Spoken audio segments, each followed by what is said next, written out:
नमस्कार। आइए आपका स्वागत है हमारे यूट्यूब चैनल आकाश लेक्चर में। और आज हम देखेंगे कि बायोलॉजी क्लास 12th नीट और चैप्टर 8 मानव स्वास्थ्य एवं रोग का वॉल्यूम 7 है लेकर आ रहे हैं। आप पीडीएफ नोट्स के लिए आप हमारे जो टेलीग्राम चैनल है या फिर ग्रुप है उसको आप ज्वाइन कर सकते हैं। इसके लिए आपको इस वीडियो के जो डिस्क्रिप्शन है वहाँ पर जा कर के हमारा जो टेलीग्राम चैनल है या फिर ग्रुप है उसकी लिंक पर क्लिक करना होगा और वहाँ से जाकर आप हमारे टेलीग्राम ग्रुप को भी ज्वाइन कर सकते हैं, चैनल को भी ग्रुप कर सकते हैं, ज्वाइन कर सकते हैं और इंस्टाग्राम को भी आप हमको फॉलो कर सकते हैं। उसके लिए आपको डिस्क्रिप्शन में जाना होगा। यहाँ पर नीचे तिकोना तिकोना एक ऐसा होता है, उस पर क्लिक करना होता है, वही डिस्क्रिप्शन होता है। ठीक है, तो अब हम चलते हैं आज के लेक्चर में आगे की ओर। चलिए अब शुरुआत करते हैं हम आज के लेक्चर की, इस वंडरफुल से लेक्चर की। चलिए अब इसमें अंग प्रत्यारोपण क्या होता है, सबसे पहले हमको ये देखना है अंग प्रत्यारोपण क्या चीज होती है। यानी कि जो अंग प्रत्यारोपण है वह क्या होता है। अंग प्रत्यारोपण के बारे में हमें जानकारी करनी है, अंग प्रत्यारोपण क्या है। तो इसके लिए अंग प्रत्यारोपण तथा प्रतिरक्षा निरोधन, इन दोनों टॉपिक पर आज हमको बात करनी है। अंग प्रत्यारोपण पर करेंगे सबसे पहले हम। तो अंग प्रत्यारोपण, जब कोई अंग खराब हो जाता है तब उसकी जगह पर किसी और व्यक्ति का अंग लाना या लगाना, वह कहलाता है अंग प्रत्यारोपण। क्या कहलाता है वह? अंग प्रत्यारोपण कहलाता है, वह कहलाता है अंग प्रत्यारोपण। और निरोधन, जब उस अंग प्रत्यारोपण रोधन को अस्वीकार कर देना वो कहलाता है, या उसका निरोध कर देना वो निरोधन कहलाता है। उसके बारे में हम पढ़ेंगे। ठीक है, तो चिकित्सीय विज्ञान में हुई प्रगति से आज शरीर के अनेक महत्वपूर्ण अंगों जैसे हृदय, लिवर, गुर्दे, आंख आदि का प्रत्यारोपण जो सामान्य बना दिया है। अंग प्रत्यारोपण की आवश्यकता तब होती है जब किसी व्यक्ति का अंग कार्य करना बंद कर देता है तो उसका जीवन खतरे में होता है। तो चूंकि दो जो है गुर्दे, उसमें से एक पर भी मनुष्य कोई होता है वो जीवित रह सकता है, लेकिन गुर्दे एक पर भी जीवित रह सकता है। ठीक है, अब वो गलत कहना है। अब आता है हृदय, शरीर का सर्वाधिक महत्वपूर्ण अंग होता है। किसी व्यक्ति का हृदय खराब हो जाने पर, यदि किसी व्यक्ति का जो है हृदय खराब हो जाता है,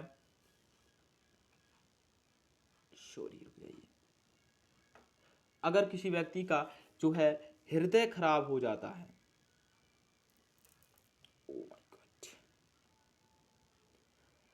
हृदय खराब हो जाता है तो उसके लिए उसका हृदय जो है डायलिसिस करना पड़ता है, दूसरा उसमें हृदय प्रतिस्थापित करना पड़ता है, तभी वह जीवित रह सकता है। ठीक है, तो लेकिन सिर्फ अंगों का उपलब्धता न कि नहीं, यहाँ से दिखना था। हृदय का सर्वाधिक महत्वपूर्ण अंग, किसी व्यक्ति का हृदय खराब हो जाने पर ऐसे व्यक्ति का हृदय प्राप्त किया जाता है जिसकी ब्रेन डेथ हो चुकी हो। दुर्घटना में मृत व्यक्तियों के मृत्यु के तुरंत बाद कुछ घंटों तक के निकाले गए जो अंग होते हैं वो जीवित होते हैं। कुछ घंटों तक के बाद के जो अंग होते हैं वह कैसे होते हैं? जीवित होते हैं। तो उन्हीं अंगों को यहाँ पर निकाला जाता है।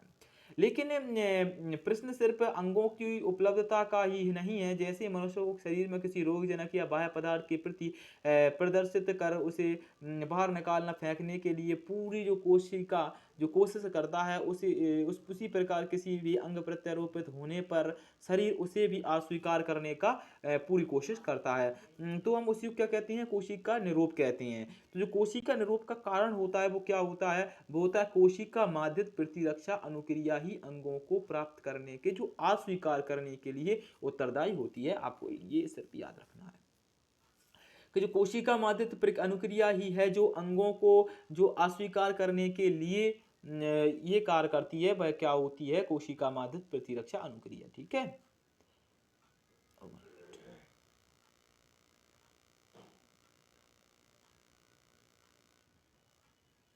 अब हमें देखना है यहां पर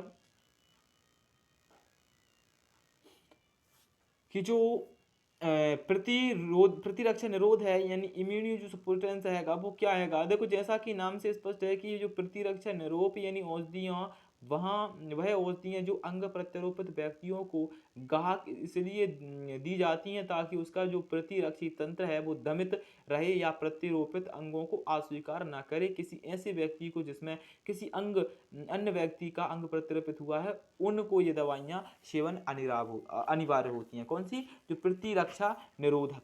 जो दवाइयाँ होती हैं वो उन व्यक्तियों को अधिक दी जाती हैं जिनका अभी के अभी डायलिसिस हुआ है, क्योंकि उनको इसलिए दी जाती हैं कि उनका शरीर उस डायलिसिस में जो अंग प्रत्यारोपित किया गया है उसका निरूप ना कर सकें, उसको वो अस्वीकार ना कर सकें, इसलिए वो जो दवाइयाँ होती हैं वह दी जाती हैं। ठीक है, इसलिए वह दवाइयाँ उन लोगों को दी जाती हैं। अब आगे देखेंगे तो इसमें हैगा कि सक्रिय व निष्क्रिय प्रतिरक्षा क्या होती है। तो उपार्जित प्रतिरक्षा दो प्रकार की होती है, सक्रिय होती है और निष्क्रिय प्रतिरक्षा, ये दो प्रकार की ये प्रतिरक्षा होती है। इसमें जो अंतर है वो कल देखेंगे हम सक्रिय और निष्क्रिय प्रतिरक्षा में। ठीक है, अब हमको देखना है सबसे पहले देखेंगे कौन सी प्रतिक्रिया, सक्रिय वाली देखेंगे। सबसे पहले हम देखेंगे सक्रिय प्रतिक्रिया। अब सक्रिय में क्या आएगा वो देखेंगे सबसे पहले।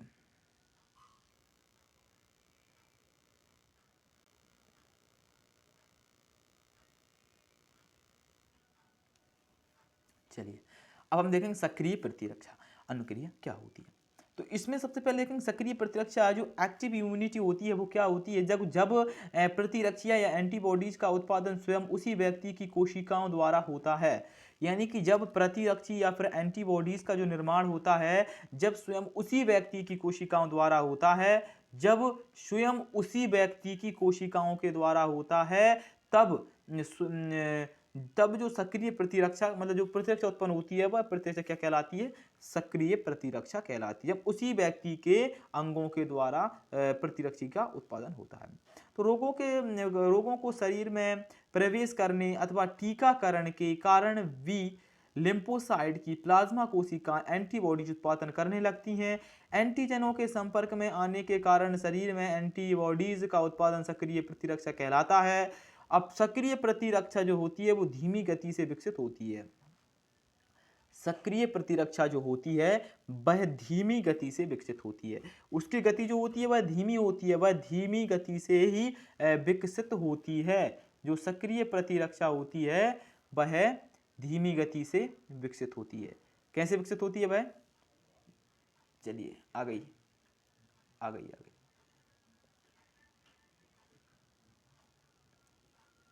वह धीमी गति से जो है वो विकसित होती है। किस गति से विकसित होती है, वह होती है धीमी गति से विकसित होती है सक्रिय प्रतिरक्षा। कैसी गति से होती है, धीमी गति से वह विकसित होती है। और निष्क्रिय प्रतिरक्षा होती है वो तुरंत विकसित हो जाती है, यही इनका अंतर होता है सबसे बड़ा। और सक्रिय प्रतिरक्षा कोशिकाओं जो शरीर के अंदर कोशिकाएं हैं उन्हीं के द्वारा इसे उत्पादित किया जाता है सक्रिय प्रतिरक्षा को। अब आता है एंटीजनों के संपर्क में आने पर शरीर के जो एंटीबॉडीज का उत्पादन सक्रिय प्रतिरक्षा कहलाता है। और सक्रिय प्रतिरक्षा जो है धीमी गति से विकसित होती है, इसका जो पूर्ण प्रभाव है वो प्रदर्शित होने में समय लगता है। इसका जो पूरा का पूरा जो प्रभाव है उसको प्रदर्शित होने में कुछ समय लगता है। कुछ समय में ये प्रतिरक्षा जो है वह पूर्ण हो पाती है, इसको प्रदर्शित होने में थोड़ा सा समय लगता है। अब आ जाते हैं निष्क्रिय प्रतिरक्षा क्या होती है भाई। निष्क्रिय प्रतिरक्षा वह प्रतिरक्षा होती है जो किसी माध्यम से शरीर में इंजेक्ट की जाती है, टीकाकरण के माध्यम से हो सकती है या फिर और कोई हो सकती है। अब उसके लिए हम देखेंगे जो है निष्क्रिय प्रतिरक्षा वो क्या होती है। ठीक है, चलिए अब इसको देखने के लिए हम सबसे पहले क्या देखते हैं कि निष्क्रिय प्रतिरक्षा में किसी एंटीजन के लिए एंटीबॉडीज का निर्माण किसी अन्य पृष्ठधारी जंतु जैसे घोड़े आदि के शरीर से किया जाता है। किसी के भी शरीर से इसको निकाल लिया जाता है प्रतिरक्षी को। अन्य जंतुओं के शरीर से एंटीजन प्रविष्ट कराने पर जंतु एंटीबॉडीज का निर्माण प्रारंभ हो जाता है। इन जंतुओं के शरीर में इन एंटीबॉडीजों को प्राप्त करना आवश्यक होता है, तो समय बुद्धिकृत रूप से मनुष्य के शरीर में इंजेक्ट कराया जाता है। क्योंकि एंटीबॉडीज का निर्माण मनुष्य के शरीर में नहीं होता है, उसे बाहर से इसमें प्राप्त किया जाता है। अतः यह इस प्रकार की जो प्रतिक्रिया होती है या प्रतिरक्षा होती है उसे हम कहते हैं निष्क्रिय प्रतिरक्षा। जब शरीर के अंदर हम किसी और माध्यम से या कहीं और से जो लाकर एंटीजन प्रवेश कराते हैं या प्रतिरक्षी उत्पन्न कराते हैं तब उसे हम निष्क्रिय प्रतिरक्षा कहते हैं। उसे हम क्या कहते हैं, निष्क्रिय प्रतिरक्षा कहते हैं। अब हमको देखना है टीकाकरण और प्रतिरक्षीकरण। इन वैक्सीनेशन और इम्यूनाइजेशन यानी कि इम्यूनिटी बढ़ाने वाला इम्यूनिटाइजेशन कहते हैं। अब आता है पहले टीकाकरण क्या है, टीकाकरण को देखेंगे हम सबसे पहले। देखो, टीका या वैक्सीन वह उत्पाद हैं जो किसी रोग के विरुद्ध प्रतिरक्षा पैदा करते हैं। मतलब टीका या वैक्सीन वह उत्पाद होते हैं जो किसी रोग के विरुद्ध, कोई भी रोग होगा उसके विरुद्ध लड़ने के लिए प्रतिरक्षा यानी उससे लड़ने की, लड़ने की तैयारी करती हैं, उससे लड़ने की, उससे जूझने की या उससे बचाने की, उससे रक्षा करते हैं हमारी, ये हुआ मेन बात, प्रतिरक्षी वह होते हैं। जैसे टीके रोग विशिष्ट होते हैं, व किसी एक रोग के लिए कोई विशिष्ट प्रदान, मतलब किसी एक रोग के लिए कोई विशिष्ट प्रकार का एक ही टीका होता है, वह होती हैं क्या, टीका। अब आता है यह शरीर की प्रतिरक्षी तंत्र को किसी जीवाणु, विषाणु, जीवाणु विष के विरुद्ध प्रतिरक्षी अनुक्रिया उत्पन्न करने हेतु प्रेरित देते हैं, और प्रतिरक्षी तंत्र इस रोगाणुओं के विरुद्ध एंटीबॉडीज बनाना प्रारंभ कर देता है, ताकि एंटीबॉडीज व स्मृति कोशिकाएं व्यक्ति के शरीर में रहती हैं। अगर समान प्रकार का रोग जनक बाद में उस व्यक्ति में प्रवेश करता है, तब उससे लड़ने की उसमें क्षमता जो है वो पहले से ही तैयार रहती है। इसके होते हुए इसके टीकाकरण की, अब टीका में मृत रोग जनक, अब क्या होता है टीका में दिया क्या जाता है, तो टीका में जो होता है मृत रोग जनक या फिर निर्विलीकृत यानी अधमरा मान सकते हैं उसे, उस टाइप का जो रोग जनक होता है, वो रोग जनक जो शरीर में रोग पैदा करने में सक्षम ना हो, उस अवस्था में उस रोग जनक को ही शरीर में इंजेक्ट कर दिया जाता है, जो स्वयं रोग उत्पन्न ना कर सके, तो वो क्या करता है, उस स्थिति में वो हमें रोग से बचाता है। अब यहाँ पर देखना है हमें टीके व टीकाकरण का इतिहास, history of vaccination and vaccinisation, यानी कि वैक्सीन्स की हिस्ट्री क्या है और इसका टीकाकरण का जो है इतिहास क्या है। देखो, टीकाकरण का प्रारंभ जो है एडवर्ड जेनर ने किया था 1970 में, इसको याद रखना है, बहुत जरूरी है। किसने किया था टीकाकरण का प्रारंभ? एडवर्ड जेनर ने किया था 1970 में। ठीक है, उसने देखा कि जो दूधियां हैं जिसको चेचक नहीं होती, क्योंकि वह इसी प्रकार के एक हल्के से रोग जिसे हम काउपॉक्स कहते हैं उससे क्या होती हैं, वह ग्रस्त होती हैं, उससे वह बीमार होती हैं। ठीक है, तो अब क्या हुआ, एडवर्ड जेनर ने एक 8 वर्ष के एक स्वस्थ बच्चे को काउपॉक्स से संक्रमित किया, तो 2 महीने बाद उसका चेचक के समान सामना कराया गया। मतलब पहले उसको ग्रस्त किया किससे, काउपॉक्स विषाणु जो था उससे उसको ग्रस्त कर दिया गया, और बाद में उसको चेचक विषाणु के संपर्क में लाया गया। उसको चेचक के जो होता है रोगजनक के संपर्क में उसको लाया गया। लेकिन क्या हुआ, उस बच्चे को चेचक नहीं हुई। जेनर ने सुझाया कि रोग का एक हल्का सा रूप किसी व्यक्ति के खतरनाक रोगों से बचा सकता है। उसने वैक्सीन शब्द का पहली बार प्रयोग कर दिया। लैटिन भाषा में जो वैक्सा है उसका अर्थ होता है काऊ। वैक्सा का अर्थ क्या होता है, काऊ, यानी उसने गाय में इसको खोजा था, इसलिए उसको काउपॉक्स विषाणु कहा। ठीक है, अब शरीर को इस प्रकार की सुरक्षा प्रदान करने के लिए किए गए जो है इनोकुलेशन को उसे वैक्सीनेशन कहा जाता है। तो वैक्सीनेशन में उपार्जित प्रतिरक्षा प्राप्त होती है। जो उपार्जित प्रतिरक्षा होती है वही वैक्सीनेशन में दी जाती है। कौन सी प्रतिरक्षा दी जाती है? उपार्जित प्रतिरक्षा दी जाती है वैक्सीनेशन में। अब अगला आता है कि जो जीवित क्षीण जीव जैसे हैं रोगजनक वह विभेदित होते हैं, हानिकारक बचा सकते हैं, ये सब उसमें रहते हैं। खसरा, मम्स, रुबेला, पोलियो, डिप्थेरिया, इन सभी के जो अलग अलग प्रकार के टीके हैं वो विकसित किए जा चुके हैं। ठीक है, उसके बारे में देखना।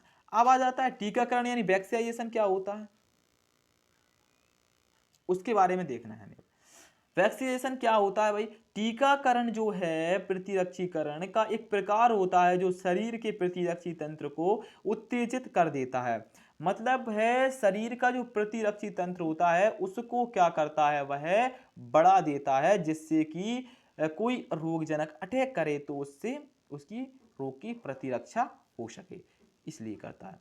तो टीकाकरण शब्द शाब्दिक या सक्रिय प्रतिरक्षीकरण के लिए प्रयोग किया जाता है। अतः कहा जा सकता है कि जो प्रतिरक्षीकरण दो प्रकार की किया जा सकता है, टीका लगाकर या सक्रिय प्रतिरक्षक या अन्य जीव में बनी एंटीबॉडी इंजेक्ट करके निष्क्रिय प्रतिरक्षा। उसे सक्रिय प्रतिरक्षा द्वारा भी टीकाकरण को प्राप्त किया जा सकता है और निष्क्रिय द्वारा भी टीकाकरण किया जा सकता है। रेबीज, टिटनेस, सर्पदंश के रोगियों को निष्क्रिय प्रतिरक्षी दिया जाता है क्योंकि उनको तुरंत निष्क्रिय प्रतिरक्षी देना बहुत आवश्यक होता है। जब कोई रेबीज होता है, टिटनेस होता है या कोई सर्पदंश होता है, तब यानी सांप काट लेता है, तब उस स्थिति में, या कोई अन्य जीव काट लेता है, कोई जहरीला जीव काट लेता है, तब उस स्थिति में जो प्रतिरक्षा दी जाती है वह कौन सी प्रतिरक्षा होती है? वह होती है निष्क्रिय प्रतिरक्षा। कौन सी प्रतिरक्षा होती है? वह होती है निष्क्रिय प्रतिरक्षा। वह होती है निष्क्रिय प्रतिरक्षा। अब हमको देखना है एलर्जी। एलर्जी क्या है? एलर्जी एक प्रकार का एक संक्रमण ही समझ सकते हैं। ये होता है किससे? जो एलर्जी है ये होती है ऐसे हानिकारक पदार्थ से जो किसी और मनुष्य द्वारा लिया जाता है, लेकिन उसको मतलब अन्य मनुष्य को वो हानि नहीं पहुंचाता है, लेकिन किसी एक विशेष पर्सन को वह हानि पहुंचाता है। उसके प्रति उसमें जो है कुछ ऐसे अनावश्यक गुण आ जाते हैं जो उसको हानि पहुंचाने लगते हैं। उस अवस्था को हम एलर्जी कहते हैं। एलर्जी किसी हानिकारक पदार्थ के प्रति शरीर के अनावश्यक या गैर जरूरी प्रतिरक्षी अनुक्रिया है। मतलब जहां प्रतिरक्षी को प्रतिक्रिया या अनुक्रिया नहीं दिखानी थी, वहां भी वह प्रतिरक्षी अपनी क्रिया दिखाने लगता है, तब उस स्थिति में एलर्जी हो जाती है। तो यह प्रतिरक्षी तंत्र की किसी हानिकारक पदार्थ के प्रति अति संवेदनशीलता, यानी कोई शरीर को नुकसान नहीं पहुंचा रहा है कोई पदार्थ, लेकिन उसके प्रति जो प्रतिरक्षी हैं वह संवेदनशीलता दर्शा रहे हैं, तब उस स्थिति को हम क्या कहते हैं? एलर्जी कहते हैं। शरीर वह प्रक्रिया त्वचा के संपर्क में आए, खाने में अवयव, श्वास के साथ शरीर में प्रविष्ट हुए या औषधियों के रूप में किसी भी प्रकार की जो है वो प्रतिरक्षा उत्पन्न हो सकती है। कोई भी प्रकार हो सकता है प्रतिरक्षा का। अब आ जाता है एलर्जन पर। क्या है भाई? एलर्जन क्या चीज होती है? तो एलर्जन वह होती हैं जो एलर्जी को उत्पन्न करती हैं। एलर्जी को उत्पन्न करने वाले जो भी वस्तुएं होती हैं, जो भी चीज जिसको हम कहते हैं, जो भी वस्तुएं होती हैं, जो भी जीव होती हैं एलर्जी को उत्पन्न करते हैं, वह एलर्जन कहलाते हैं। जैसे एक एलर्जिक प्रक्रिया के लिए उत्तरदायी एक पदार्थ जो होता है वो एलर्जन कहलाता है। मतलब जो भी पदार्थ एलर्जी उत्पन्न करने के लिए जिम्मेदार है वह कहलाएगा एलर्जन। वह क्या कहलाएगा? वह कहलाएगा एलर्जन। जो एलर्जी के लिए जिम्मेदार है, जो एलर्जी को कर रहा है, वही कहलाता है एलर्जन। तो देखिए धूल, परागकण, फंगस, स्पोर, माइट्स, ऊन, संश्लेषित कपड़े, त्वचा, हेयर डाई जो बालों में लगाने वाली डाई होती है वह, पंख, पर, अंडा, मछली, दूध, यहाँ तक कि गेहूं भी किसी किसी को क्या होता है? एलर्जी उत्पन्न कर देता है। अनेक औषधि जैसे एंटीबायोटिक्स, पेनिसिलिन आदि भी कुछ व्यक्तियों के लिए एलर्जिक होती हैं। तो एलर्जन वास्तव में हल्के स्तर पर एंटीजन ही होती हैं जो शरीर के संपर्क में आने पर प्रतिरक्षी अनुक्रिया को प्रारंभ कर देते हैं। ये जरूरी नहीं है कि शरीर को हानि पहुंचाए, लेकिन ये है उनके प्रति हमारा जो प्रतिरक्षी तंत्र है वो कार्य करने लगता है, जिससे हमें एलर्जी होने लगती है, एलर्जी प्रतिक्रिया होने लगती है। ठीक है, ये हो गया एलर्जी का कारण। अब आगे देखेंगे इसके लक्षण क्या होते हैं एलर्जी के। तो जो एलर्जी है, ये एलर्जी के लक्षण एलर्जन की प्रतिक्रिया व शरीर के उस भाग पर भी निर्भर करती हैं जहां पर एलर्जन संपर्क में आया है। त्वचा के संपर्क में आने पर एलर्जन जैसे रंग, डाई, रेशे या त्वचा या सोत या डर्मेटाइटिस उत्पन्न कर देती है। अंडा, दूध, मछली जैसे खाद्य पदार्थों को पेट दर्द, शरीर बार खुजली, ये अधिकतर एलर्जी पाई जाती है, वो खुजली वाली होती है। ठीक है। अब आता नाक, कान, पानी आना, त्वचा का चकते, नाक में पानी आना, त्वचा में चकते या श्लेष्म में कला या शोध, आंखों जो है आंखों से या नाक से कहीं से भी पानी आ सकता है। ये क्या हो सकते हैं? एलर्जी की हो सकती है। लेने के जो इसमें दिक्कत आती है, खुजली होती है, ये एलर्जी के क्या होते हैं? लक्षण होते हैं। इस ऐसे होती है एलर्जी।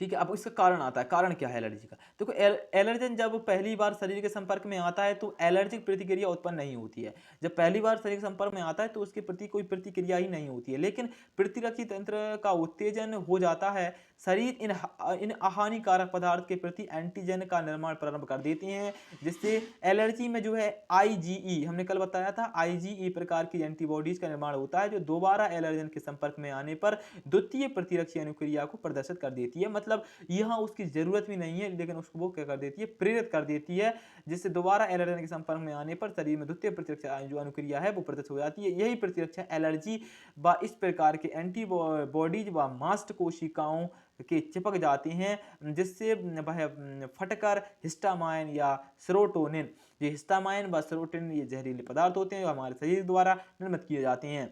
इन ये विषैले पदार्थ होती हैं, इनका निर्माण कर देती हैं, जिससे कि हमें स्थापन करती है। हिस्टामाइन को एलर्जिक लक्षणों के प्रति जिम्मेदार माना जाता है। यह शेष का जो कार्य जो अधिक द्रव में एकत्रित हो जाते हैं, होने के कारण यह क्या सूजन हो जाती है, स्थलीय रूप से बड़ा ताप, लालिमा या दर्द, ये सब अवस्था किसकी होती है, एलर्जी की होती है। अब आ जाता है अस्थमा। क्या है? अस्थमा भी एक एलर्जी से विकसित होने वाला रोग है, जिसमें क्या आएगा, श्वसन मार्ग में सूजन होने के कारण सांस लेने में जो है वो दिक्कत होती है। एलर्जी के कारण होने वाले अन्य रोग जैसे हैं वो होंगे फीवर, हाई फीवर होता है, हे फीवर जिसे बोलते हैं, है फीवर होता है। ठीक है। इस टाइप के कुछ जो रोग होते हैं वह एलर्जी के कारण ही उत्पन्न होते हैं। किस कारण उत्पन्न होती है? इस टाइप से होती है एलर्जी, वो देख सकते हैं। उपचार, चलिए थोड़ा सा और बच्चा है उसको देखेंगे। अब आता है उपचार, इसका ट्रीटमेंट क्या होता है एलर्जी के लिए, वो देखना है हमें। तो एलर्जी के उपचार का प्रथम बिंदु है एलर्जन की पहचान व उससे यथासंभव बचाव। मतलब एलर्जन से बचना ही इसका उपचार होता है एलर्जी का। ठीक है। तो एलर्जन के निर्धारण के लिए सभी जो संभावित एलर्जन की छोटी छोटी मात्राओं में से एक एक कर रोगियों का सामना कराया जाता है। त्वचा के संपर्क द्वारा या इंजेक्शन द्वारा प्रत्येक मामले में प्रतिक्रिया का अध्ययन किया जाता है। तो एलर्जन के निर्धारण से एलर्जी की रोकथाम व उपचार आसान हो जाता है। निम्न औषधियां एलर्जी के प्रकोप को तुरंत कम करने में सहायक होती हैं, लेकिन इसका प्रयोग चिकित्सकीय देखरेख में ही किया जाना चाहिए। यह एंटीहिस्टामाइन या एड्रेनलिन या स्टीरॉयड्स साधारण अवस्था में केवल एंटीहिस्टामाइन का प्रयोग ही किया जाता है। किसमें? एलर्जी में। इन दवाइयों का इसमें उपयोग किया जाता है किसमें? एलर्जी के मामले में। और हैगा आधुनिक युग में जीवन शैली के कारण लोगों में प्रतिरक्षी क्षमता यानी इम्यूनिटी कमी आई है, तथा एलर्जनों के प्रति उनकी संवेदनशीलता बढ़ी है। पर्यावरण के प्रति बड़ी अस्वीकृता व संवेदनशीलता के कारण मेट्रो व बड़े शहरों में बच्चों को अधिक से अधिक संख्या में एलर्जी या अस्थमा के शिकार बन रहे हैं। जीवन की जो प्रारंभिक अवस्था में बच्चों में उपलब्ध कराया गया अत्यधिक सुरक्षित पर्यावरण ही इसका एक संभावित कारण हो सकता है। इसका अर्थ है कि बच्चों को छोटे छोटे संक्रमण व एलर्जियों का जो है सामना करना पड़ता है, उन्हें आगे के जीवन में प्रतिरोधी बना देता है। ठीक है, आप इसको देख सकते हैं। तो ये हो गई एलर्जी के प्रति जो संवेदनशीलता थी, वो एलर्जी के प्रति वो हो गई है। ये अब आती है स्व प्रतिरक्षा अनुक्रिया। क्या होती है? Auto immunity. तो कभी कभी प्रतिरक्षी जो होते हैं, कभी कभी प्रतिरक्षी तंत्र अपनी राह से भटककर स्वयं अपने ही शरीर व अंगों के विरुद्ध क्रियाशील हो जाता है, उनके विरुद्ध कार्य करने लगता है। इसे हम क्या कहते हैं? इसे हम कहते हैं स्व प्रतिरक्षा अनुक्रिया। ठीक है। तो ऐसे कुछ रोगों के कारण जो है, ऐसे ही कुछ रोगों के कारण जो आनुवांशिक व कुछ आदतें होती हैं, इनके रोगों का इस प्रकार से इस बात पर निर्भर करता है कि कौन सा स्व प्रतिरक्षण इसे जो है प्रयास कर रहा है। ठीक है। अब इसमें हमें यह देखना है कि स्व प्रतिरक्षा रोगों को प्रति जो तंत्र या प्रतिक्रिया एलर्जीन के सामने ही होती हैं, लेकिन अंतर सिर्फ ये होता है कि वह प्रतिरक्षी स्वयं शरीर के अंगों को ही खिलाफ करने लगता है। मतलब जो भी प्रतिरक्षी होती हैं वो ऐसे होती हैं, पहले तो वो क्या करते हैं, जो प्रतिजीव जो हमारे शरीर को नुकसान पहुंचा रहे हैं उनके प्रति लड़ते हैं, लेकिन वो क्या हो जाते हैं, अपनी राह से भटक कर वह अपनी ही कोशिकाओं को नुकसान पहुंचाने लगते हैं। इसे हम कहते हैं स्व प्रतिरक्षा।